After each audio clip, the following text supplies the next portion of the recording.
Done. Dobrodošli, everyone. Welcome to what I think is among the most interesting panels that we have here. A microcosm of the entire theme of this Dubrovnik Forum, Age of Multipolarity. Okay, now we're going to hear from countries that are experienced in this realm of navigating between different vectors.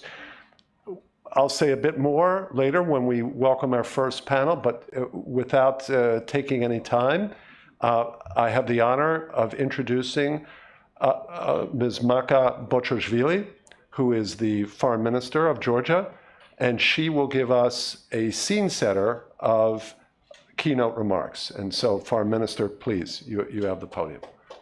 Okay. Thank you. Please.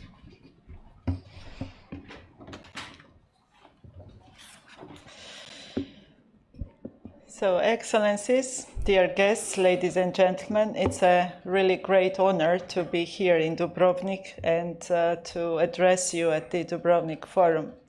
First of all, I would like to thank my dear friend, Foreign Minister of Croatia, for inviting me and for providing this valuable opportunity to contribute to such important and very timely discussions in Dubrovnik. In this beautiful city, which is with its rich history and openness and resilience, which is perfect place to reflect on changing dynamic of today's international politics and the role of multi-vector diplomacy in today's geopolitical landscape.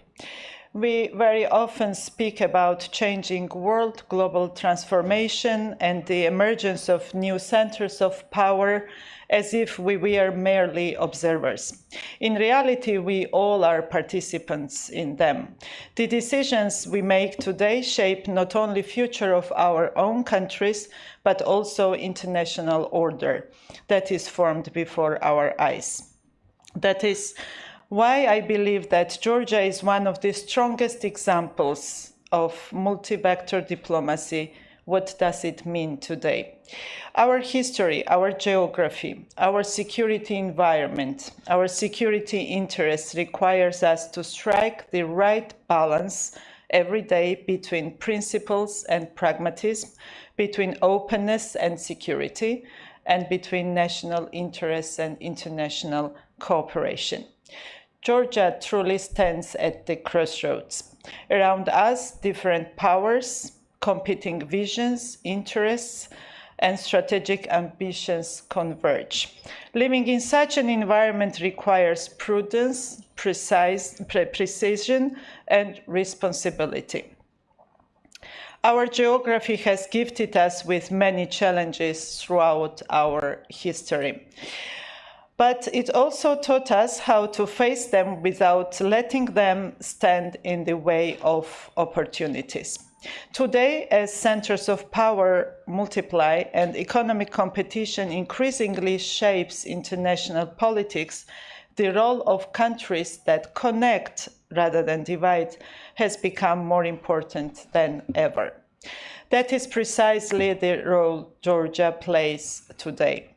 As the world searches for new trade routes, the resilient supply chains become an essential element of global security. Georgia's geographic location has acquired renewed strategic importance. The Middle Corridor is no longer just a transport route. It is an emerging geo-economic corridor connecting Europe, South Caucasus, Central Asia, and East. It is a space where trade, energy, digital connectivity, innovation, shared opportunities, common interests come together.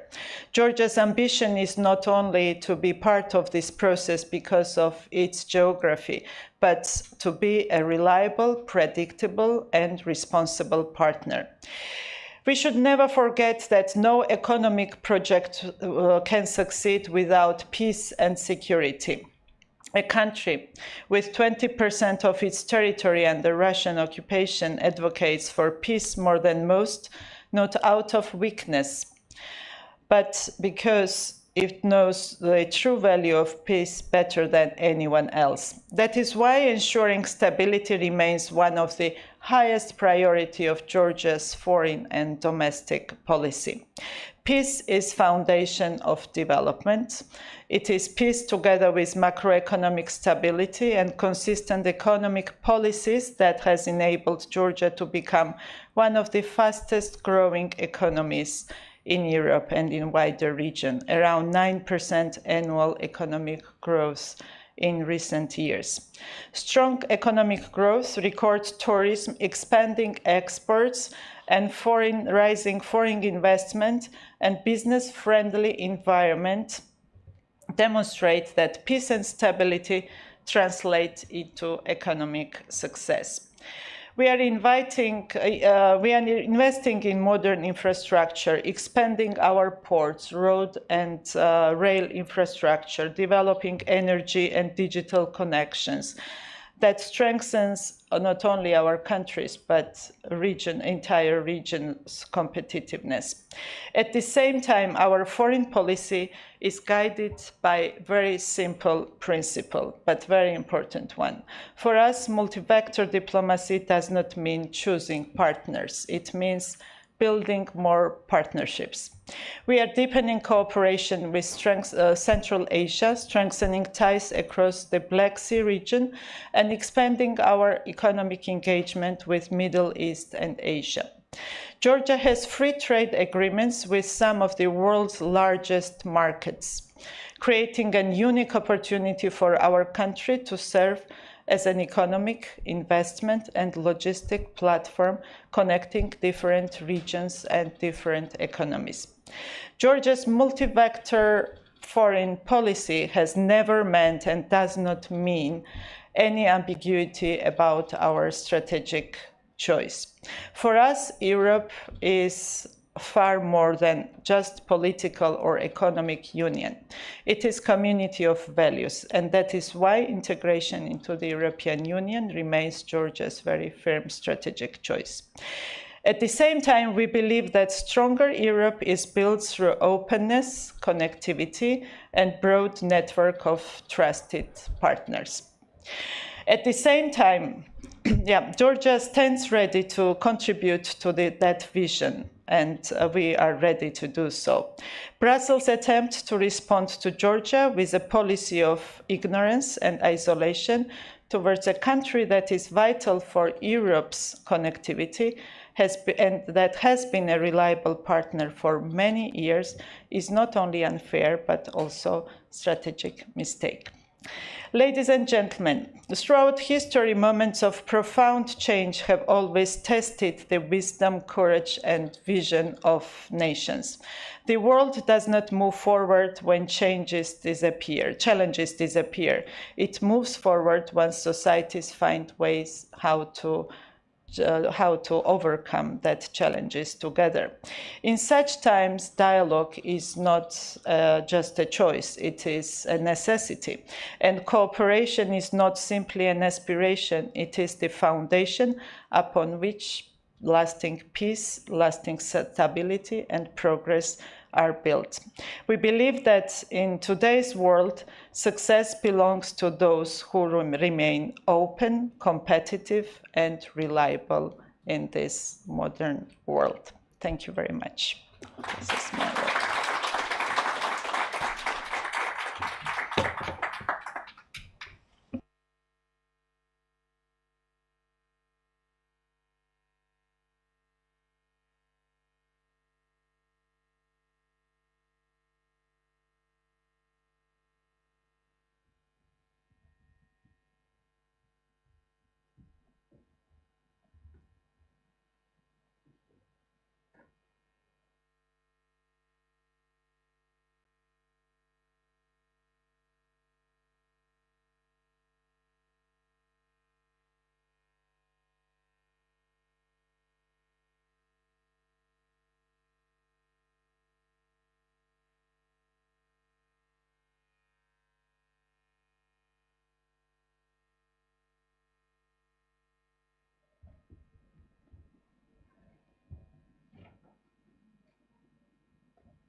Well, we've had the perspective from Georgia, and now we will turn to other countries to get their perspective on this in the time we have remaining. And I've been reminded, and please permit me and understand, our hosts are strict on keeping our time.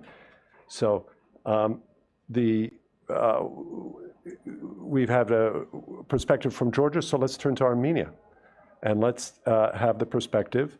Now, I'm going to do my best with everyone's names, but bear with me. I did okay with the Georgian foreign minister, but we honored to have Deputy Foreign Minister from Armenia, Minaksan Safarian. How's that?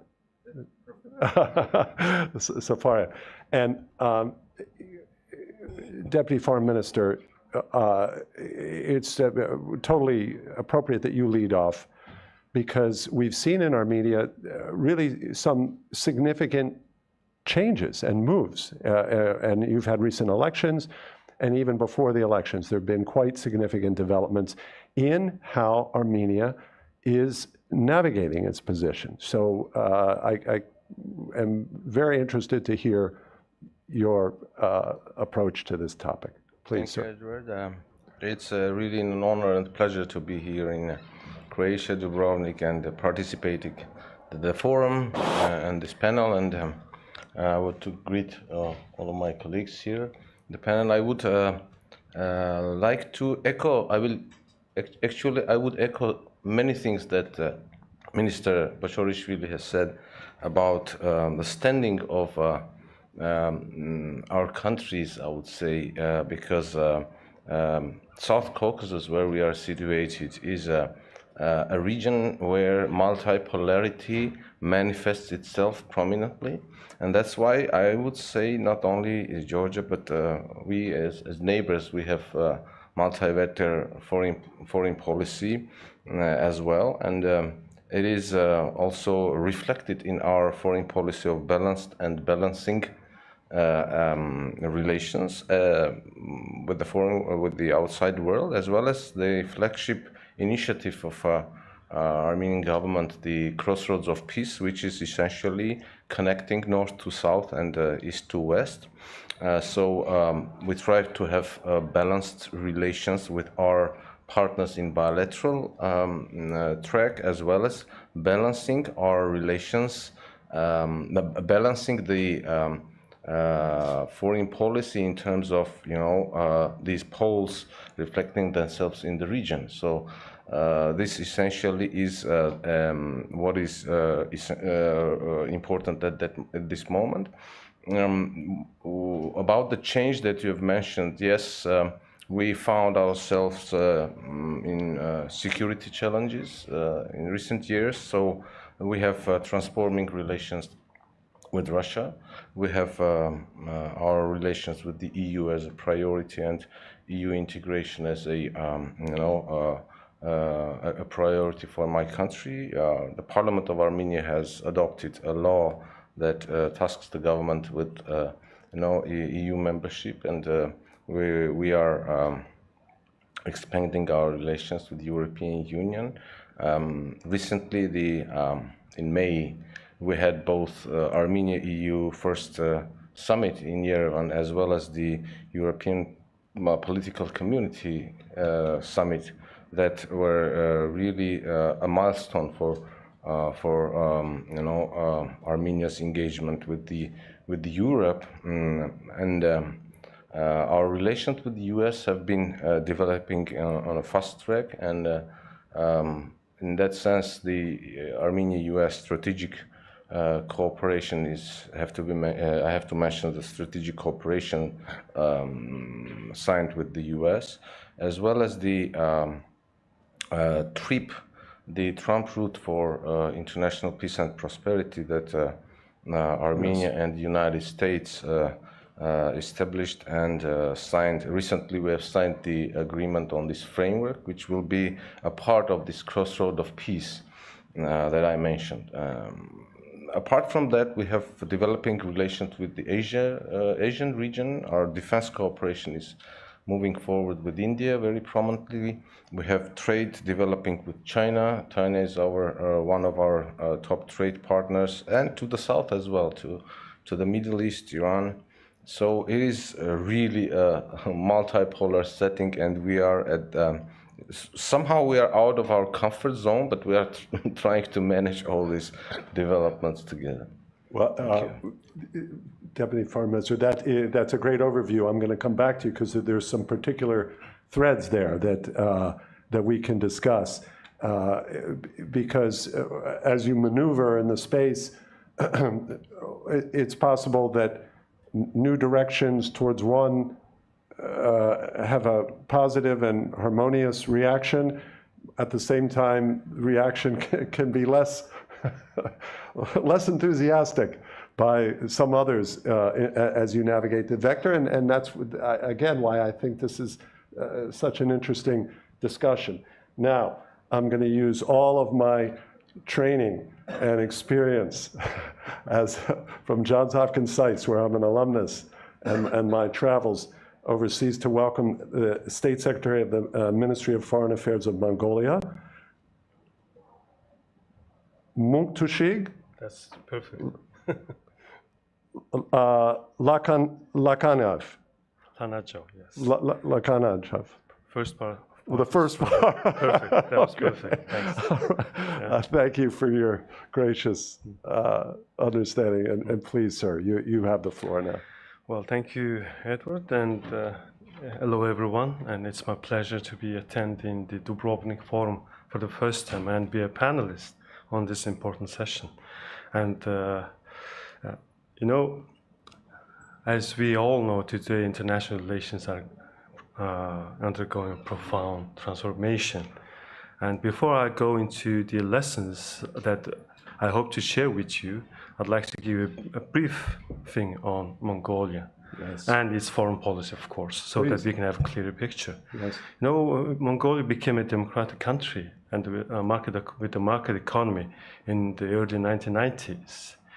And since that time, we revised our foreign policy concept. And ever since then, we've been consistently pursuing peaceful, open, independent, and more importantly, multi-pillared foreign policy. And so some of you know the unique geographic location that we're in. We're located between Russia and China. We have only two neighbors. And, you know, maintaining good and stable relations with both Russia and China has been the top priority of our foreign policy. And for that reason, we established, you know, comprehensive strategic partnerships with both Russia and China. But at the same time, we actively pursue cooperation and partnership with other countries under what we call the third neighbor policy framework. Actually, the third neighbor, this term actually coined by former US Secretary of State James Baker when he visited Mongolia, when we just became a democratic country. So discussions on multipolarity and the emergence of multiple power centers have become increasingly prominent. But at the same time, however, the pressing need, international community faces a pressing need to avoid polarization and division and resolve difference through dialogue, mutual understanding, and peaceful means. So foreign policy that we pursue shares many features with the multi-vector foreign policy adopted by many other countries, or the increasing number of countries. So Mongolia's multi-pillared foreign policy is not merely a response to geography. It's a proactive strategy that we actively pursue in order to preserve our security, independence, and expand our international partnerships. Under what we call this third neighbor policy, we have actually established strategic partnerships with the US, Japan, Korea, Germany, Italy, and Kazakhstan in Central Asia, for example. So we've been very active in that sense. And of course, we do face challenges. like many other countries. For many small and middle powers, multi-vector diplomacy has become a practical strategy for navigating this complex international environment. But multi-vector diplomacy is often misunderstood as a policy of indecision or neutrality. But I don't think it's innate. It's a deliberate strategy that actually seeks to promote constructive partnerships and cooperation with multiple partners simultaneously, avoiding excessive dependency on one certain country or single power, while maximizing opportunities for cooperation. But the concept of multi-vector diplomacy remains attractive, but its implementation is becoming increasingly difficult and challenging. First, perhaps the most challenging is the intensification of great power competition. And strategic competition, geopolitical tensions, and competing visions of world order are creating new pressures on states to align themselves with one side or another. Countries that seek to maintain balanced relations often find themselves facing questions that were less pressing in the past. In such circumstances, maintaining strategic flexibility and multi-vector or multi-pillar diplomacy becomes increasingly difficult. Secondly, geopolitical competition is causing shrinking space for neutrality or less space for diplomatic maneuvering.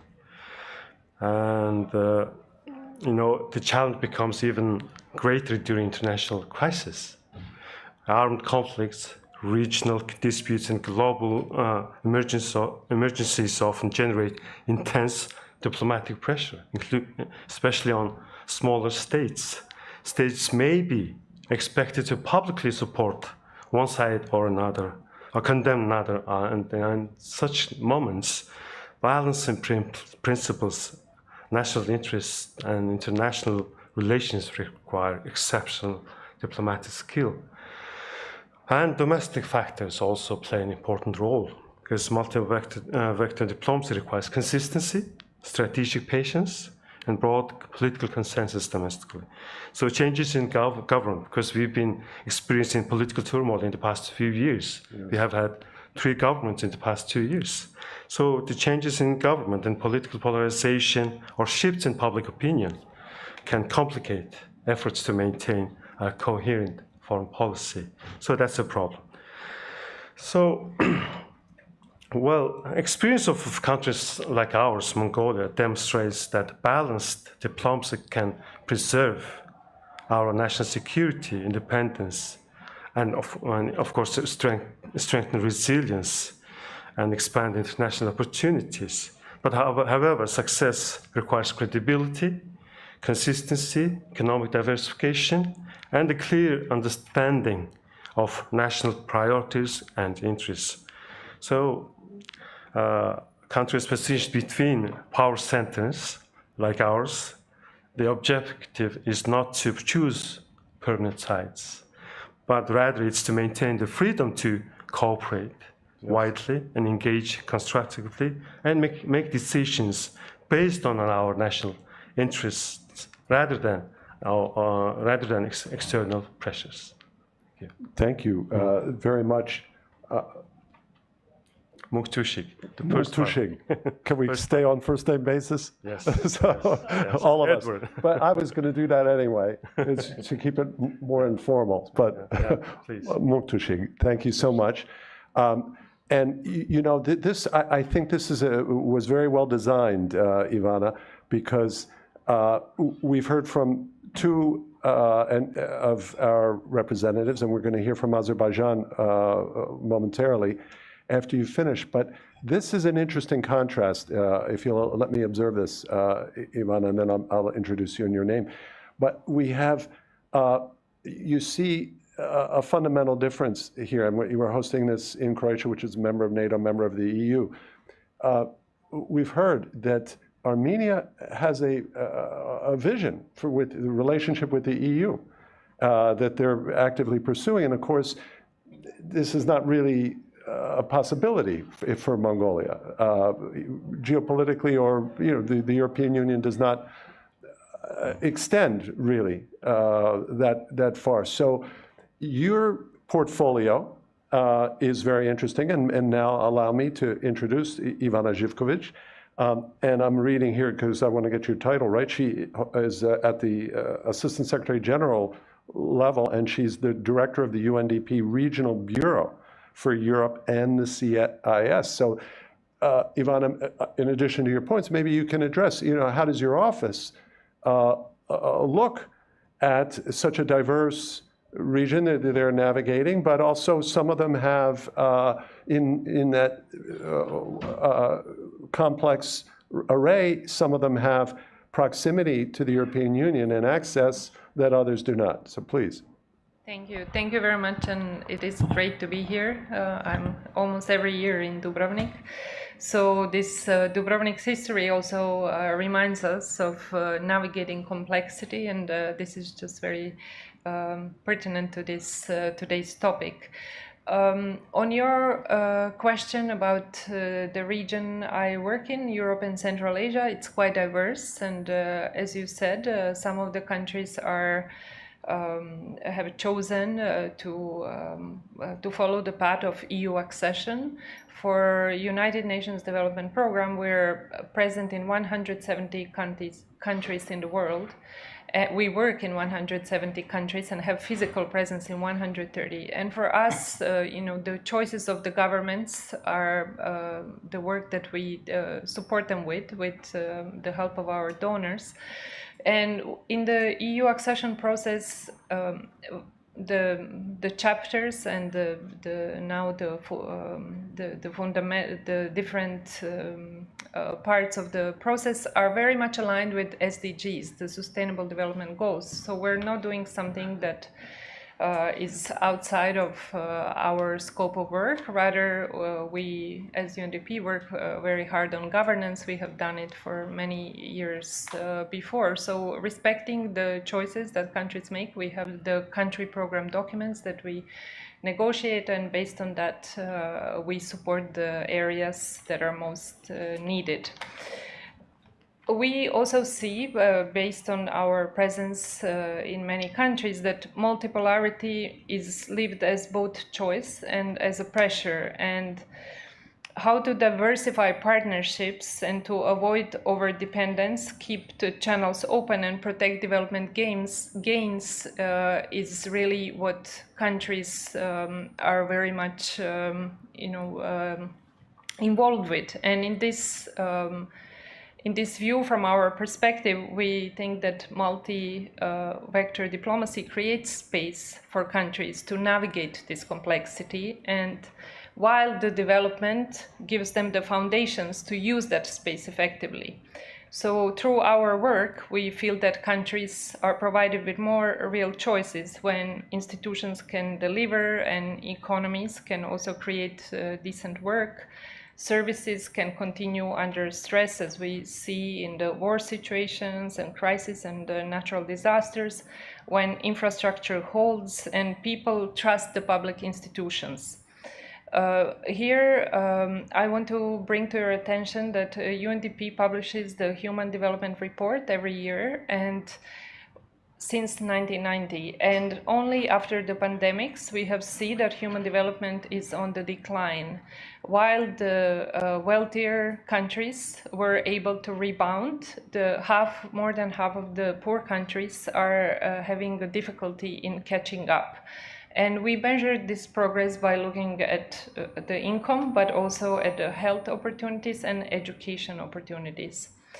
What really makes threat to progress of overall development is definitely the crisis and wars, and also the climate change. Speaking of climate change, we see how multi-vector diplomacy and through it regional cooperation, for example, in Central Asia, is really bearing results. The member states are working together on common goals, on mostly tackling climate change, knowing that these different issues they cannot deal with at a national level. Rather, they need to increase cooperation. So this is one very good example from our work that we see on desertification, on different issues with water issues in Central Asia and others. Thank you. Ivana, thanks. And that definitely addressed our topic and the perspective that the UN brings. And now we turn to Azerbaijan, which also brings a very important and compelling, and I can say this as someone who specializes in this region and who's lived and worked in this region for many years.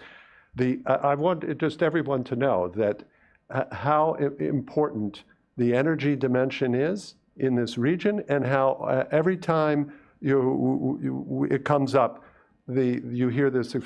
It's bringing, the pipeline is bringing Azeri gas from Azerbaijan. So the impact is felt here in this region, and it's strategic and something that the United States has recognized. And just as Armenia has a strategic partnership now with the United States, so does Azerbaijan. So if you would illuminate this for us, I would respectfully welcome the Honorable Shaheen Sharyov. Yes. Did I get it? Shahyarov, yeah. Shahyarov. I have two Shahs in my name and surname. Shahs means kings. Okay, that's right. Exactly. So the honor is even additional. We're additional. We have royalty here, and given your particular role as a director in analysis and strategic studies there in the MFA. Please. Thank you, Edward. And first of all, I would like to thank the host, the Ministry of Foreign Affairs of Croatia, and I would like to congratulate them for such a professional organization of the forum, and also very thought-provoking forum. And having served as a diplomat of Azerbaijan in Croatia, and also being a graduate of the Diplomatic Academy of Croatia and the University of Zagreb, and it's my special privilege and honor to come and to return to Croatia in my another capacity. And as it's like the topic of the panel actually reflects the daily life of our region, like or the participating states here. So this shows how this region is vulnerable in one sense, and also it gives us some more opportunities. So in the opening session of the Dubrovnik Forum, it has mentioned the geography really matters, and it could bring an immense opportunities, strategic opportunities, as well as it can present challenges. And as Azerbaijan, we doesn't see our geographic position as a location. Oh, it's not our choice. We actually consider it as our national identity, because we consider ourselves, like Azerbaijan, as an integral part of the South Caucasus, as well as Central Asia, the Turkic nations, Middle East, Europe, and Asia. Why we are considering this? Because all of the activities or issues happening in these regions directly or indirectly affecting to our country. So the foreign policy of Azerbaijan have to be developed in such a way that we can get more opportunities than the challenges coming from the different regions. And of course, with that, we having a relations and policy with different regions, and with this we managed to transform the geopolitical challenges and competing interests to the platform for sustainable cooperation. And because we always prefer to act across the dividing lines than rather to go along them. And I always, in my speeches, I always trying to reflect to a special facts or historic facts on different issues. And today here, I just want to make two historical issues which really Azerbaijan successfully transformed the potential flashpoints into a shared economic cooperation. The first one was the century, or the contract of the century in 1994. That was a cornerstone for the energy diplomacy or energy policy of Azerbaijan, and later on the Baku-Tbilisi-Ceyhan pipeline. For both projects, we have actually faced a interest of, let's say, clash of interest of different actors. But diplomatically, we managed actually to solve these problems and to bring the parties in a common ground. And as a result, as you already mentioned, these two projects at the end of the day today, they are contributing very successfully to the energy security of Europe. So, but very important point, we always mention it, like the fundamental principle of the foreign policy of Azerbaijan is a protection and preservation of our national interests. So we always follow this direction, and we always say, and I am underlining it, we have never projected and we don't project the interest of any third party. So this is the fundamental point of our foreign policy, and we have demonstrated that the Azerbaijan's partnership with one country never directed to another one. So this is like, let's say, this is a nutshell. And of course, I can contribute more if you'll have time. But yeah, that's all from my side for the time being. I understand, and that's you open even that could be a very interesting topic, and I had some countries in mind that would we could pursue. Let me. We're going to come back in round. A second round here, and I'm looking at the time. And Ivana, what I'm going to do, with your permission, is I'll allow the representatives of the foreign ministries to go first, and then if you have a comment, you're welcome there. But just quickly, to precise, I thought this was very, among the interesting topics, it was very interesting that you said it's part of our national identity. Could you just precise what you meant, that this, what facet is part of the national identity? Because the region is always have been a crossroad or the bridge for different regions. Yes. So, and the identity have to be formed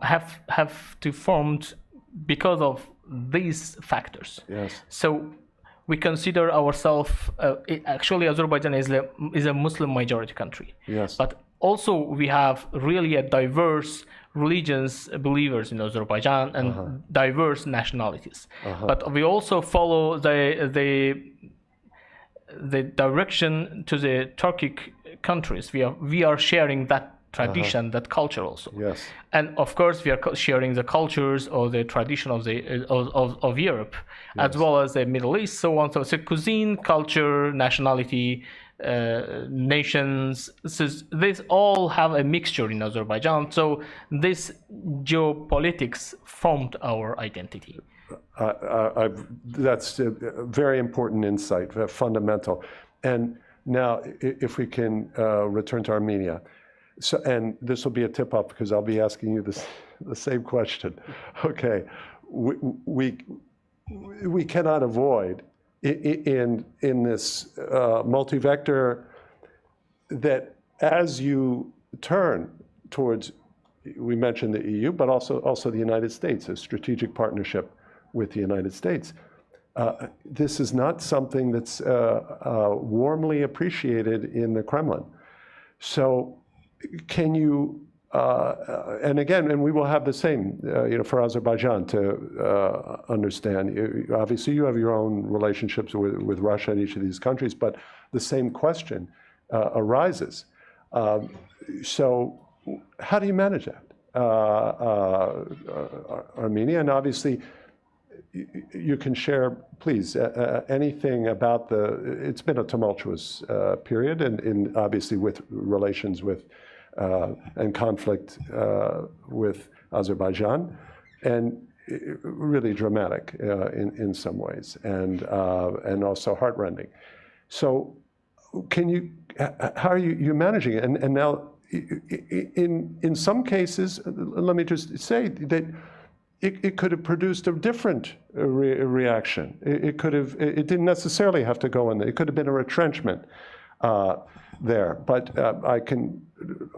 we can talk about Russia's role in that conflict, or non-role, or lack of capacity or whatever you want to share.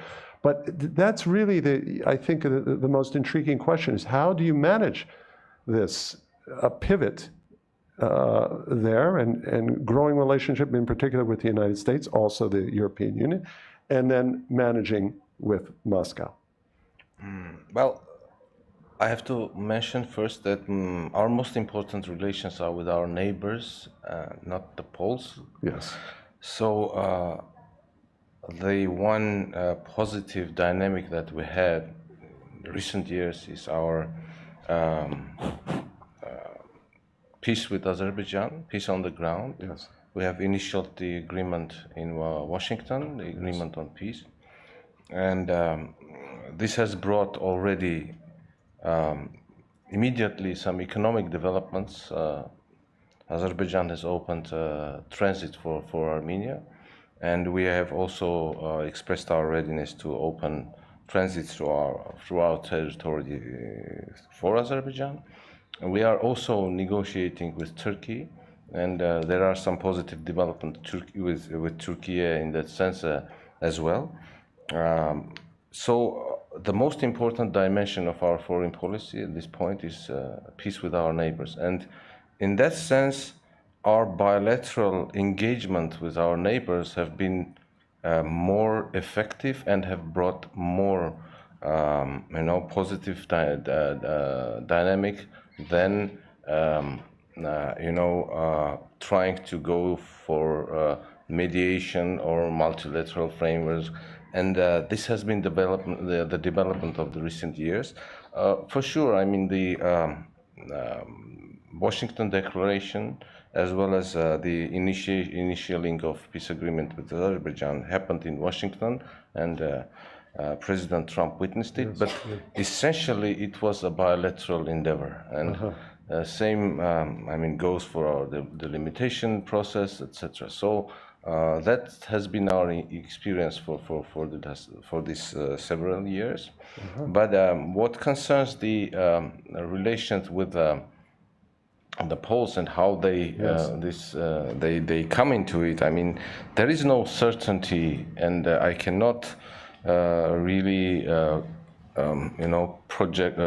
predict what is gonna be the future. But we are really out of our comfort zone in that sense, and we are trying to manage all these relations to the best that we can. And there is no credible estimate of what's going to happen. But in that sense, I mean, managing your relations with the neighbors is a priority. And that's I will tell you, as someone who has taught and with my experience here in the region, experienced conflict and worked on managing and resolving conflict, including in this region, I think that's a very important point. That really significant. That from the Armenian perspective, this conflict, the resolution was of a bilateral nature, with the United States providing sort of a final supporting work. At the end, and that's I think quite striking there. That to hear that.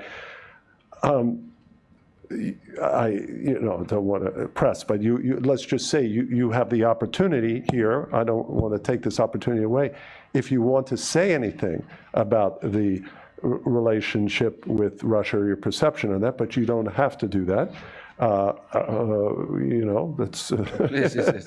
Well, we are open about that. It's transparent, and we have, changing relations in that sense. They are transforming. We have some reassessment of this relationship, but we do not want to antagonize any country. Yes. And we have historical relations with Russia coming from centuries ago. So we do really hope that the issues that are there, the problems that are there, will be addressed through dialogue and diplomacy. And we are still optimistic about that. I see. So,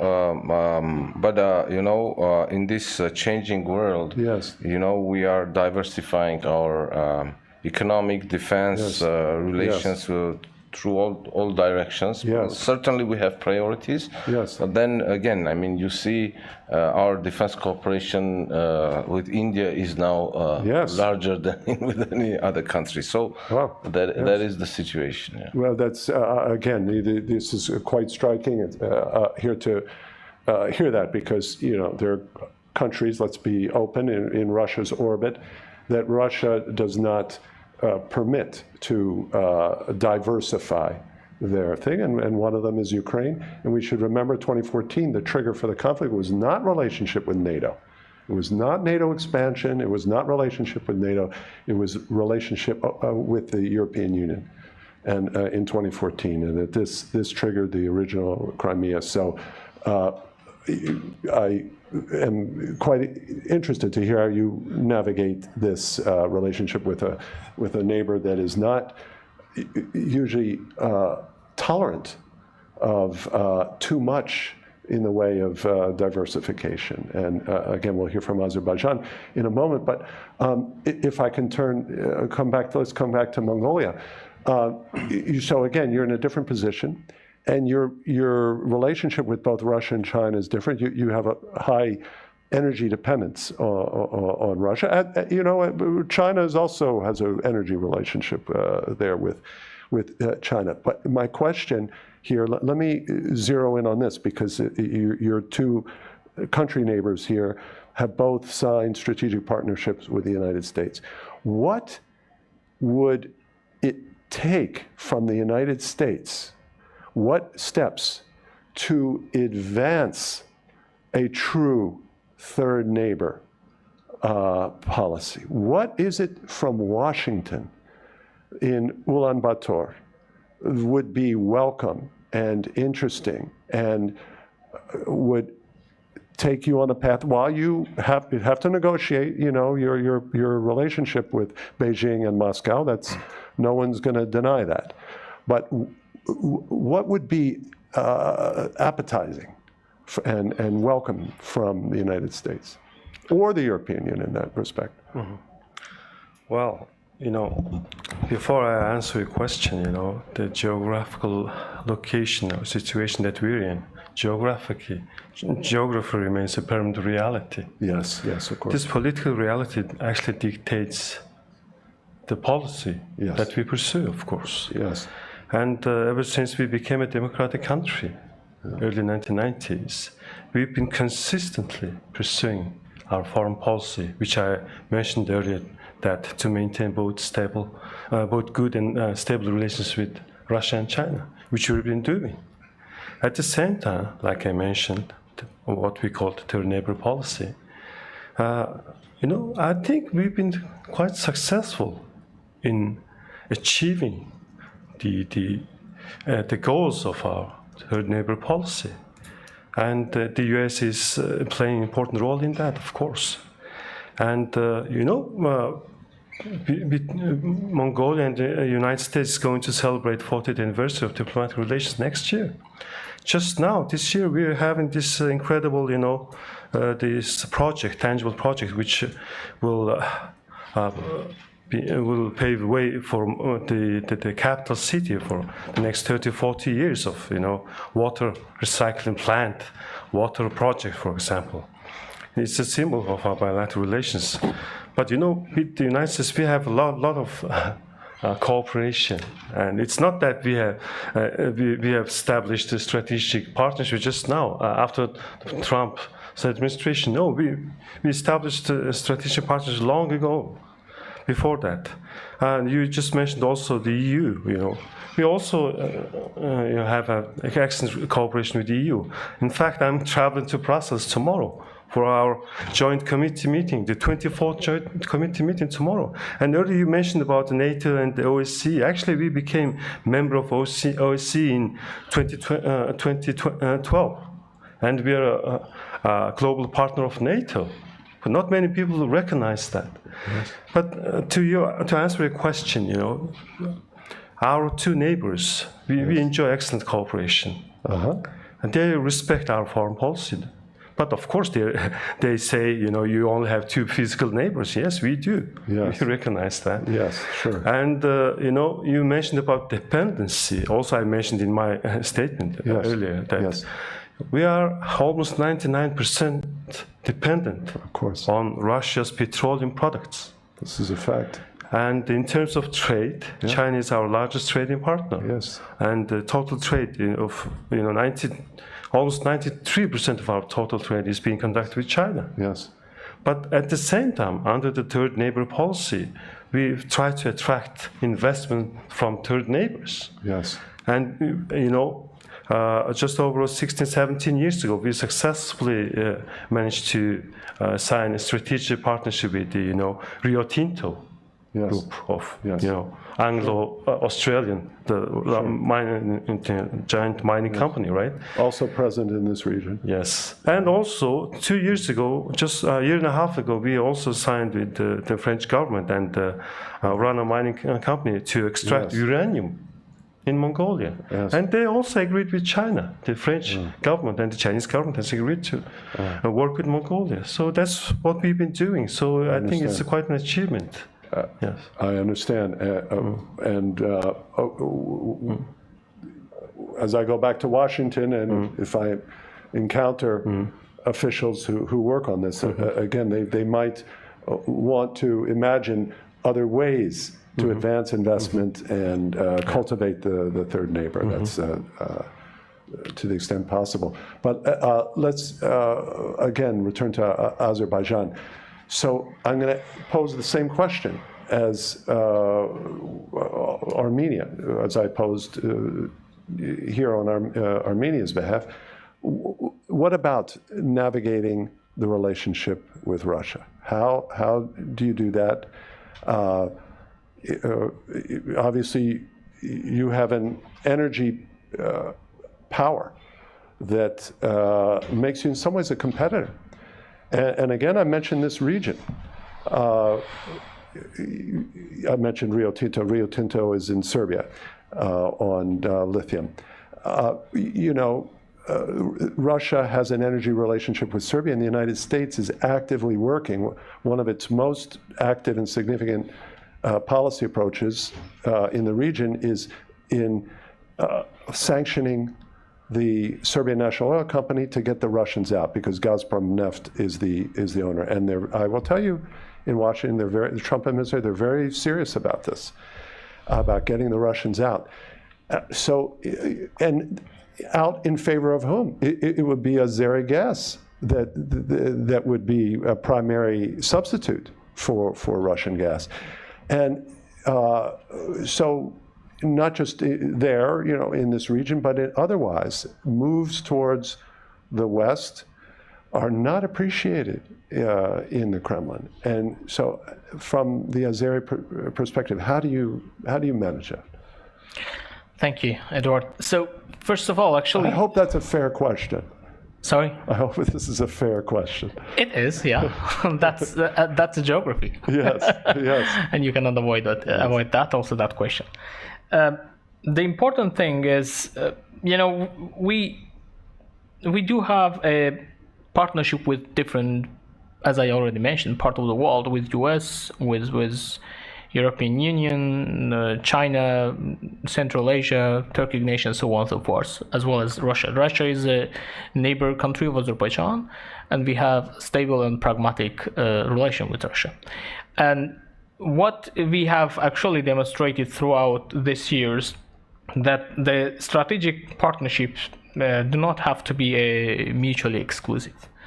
So that's why our partnerships with different countries, we do believe it's not really contradict to each other. They actually is much more complementary. So an energy security of Europe, of course, everybody is well know about Azerbaijan's relation and contribution to the energy security, but this doesn't happen today. It's more than 30 years. As I already mentioned, it started from the contract of century in 1994, And I already mentioned specifically the fact that even in 1994, which we were only a young independent country, and we have faced in different conflict of interest, but we have managed to solve it and to bring the countries on the same ground, and we are still having the same foreign policy. That's why Azerbaijan today, like, our foreign policy is much more predictable.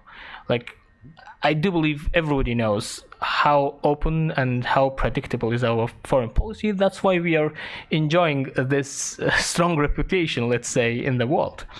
And it applies to all of the partners.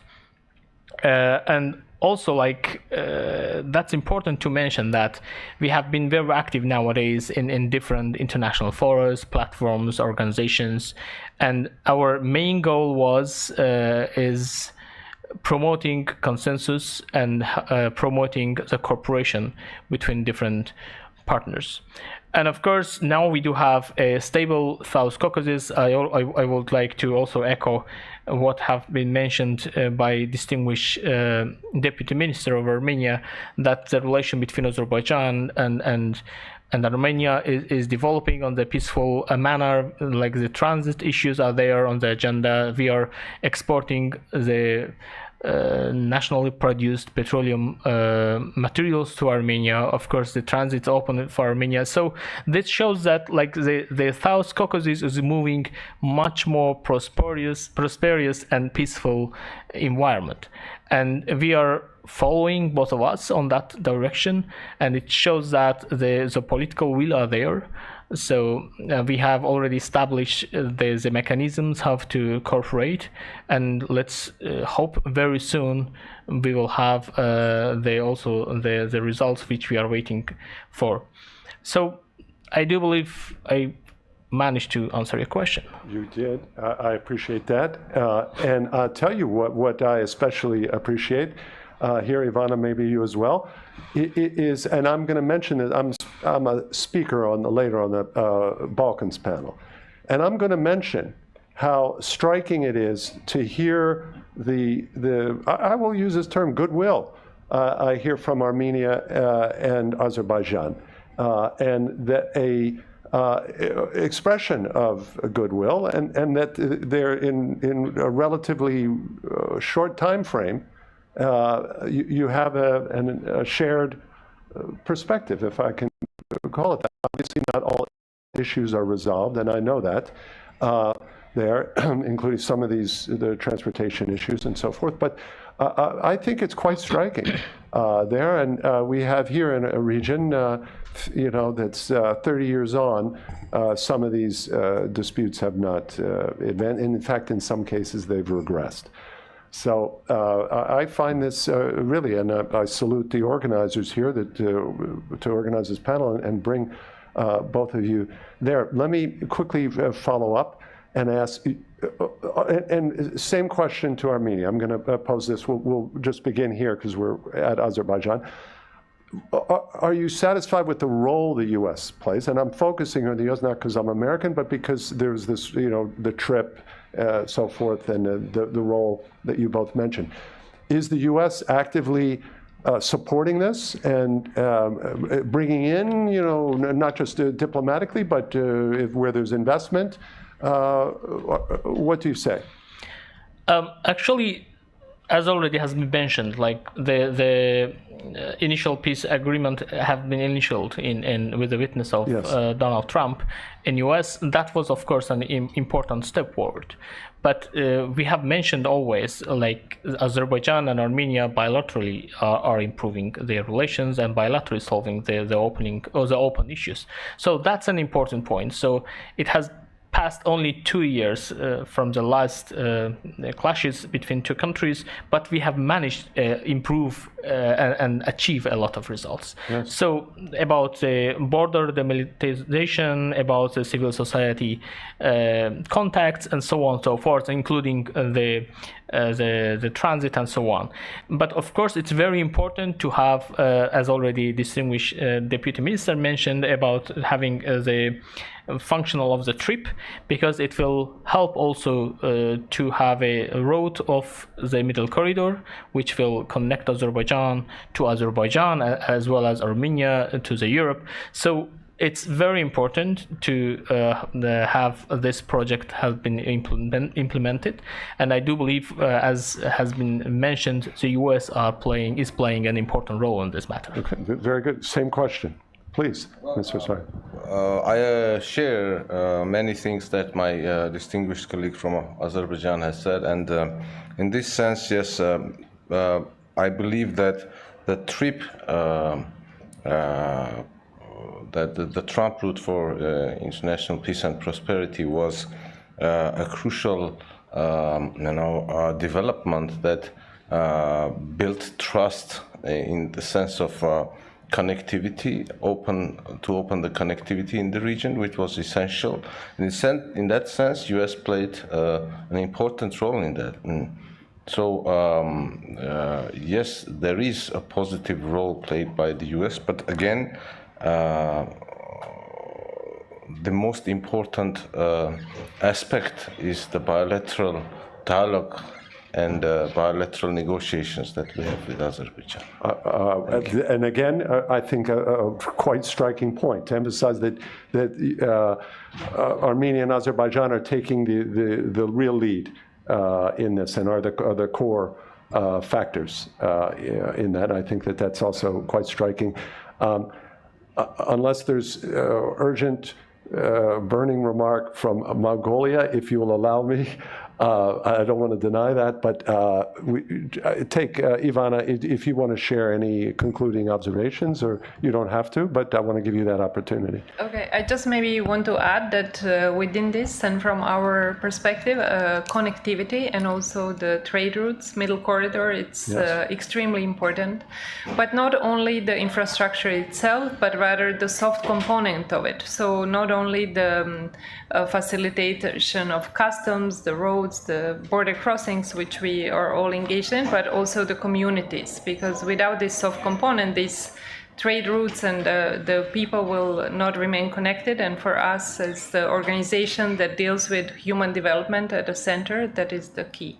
One more thing that I was hoping to hear more about was trust. So we hear that there is a bilateral component that is very strong, and I think it is also, the trust is the prerequisite. It seems like it's going well and in the right direction, but I think that is the ingredient that is also very important. And you're absolutely right. I'm going to close here just with one observation, because it came up at one of the panels this morning where one of the officials mentioned how trade is so important. And Ivana, you're absolutely right to emphasize the trust factor, because the two are not always linked. And this is very important, and some people forget some very obvious case examples. Who was one of Ukraine's top trading partners in February 2022, right before the invasion? Russia. Who is Taiwan's number one trading partner, significant number one trading partner? It's the neighbor to Mongolia, China.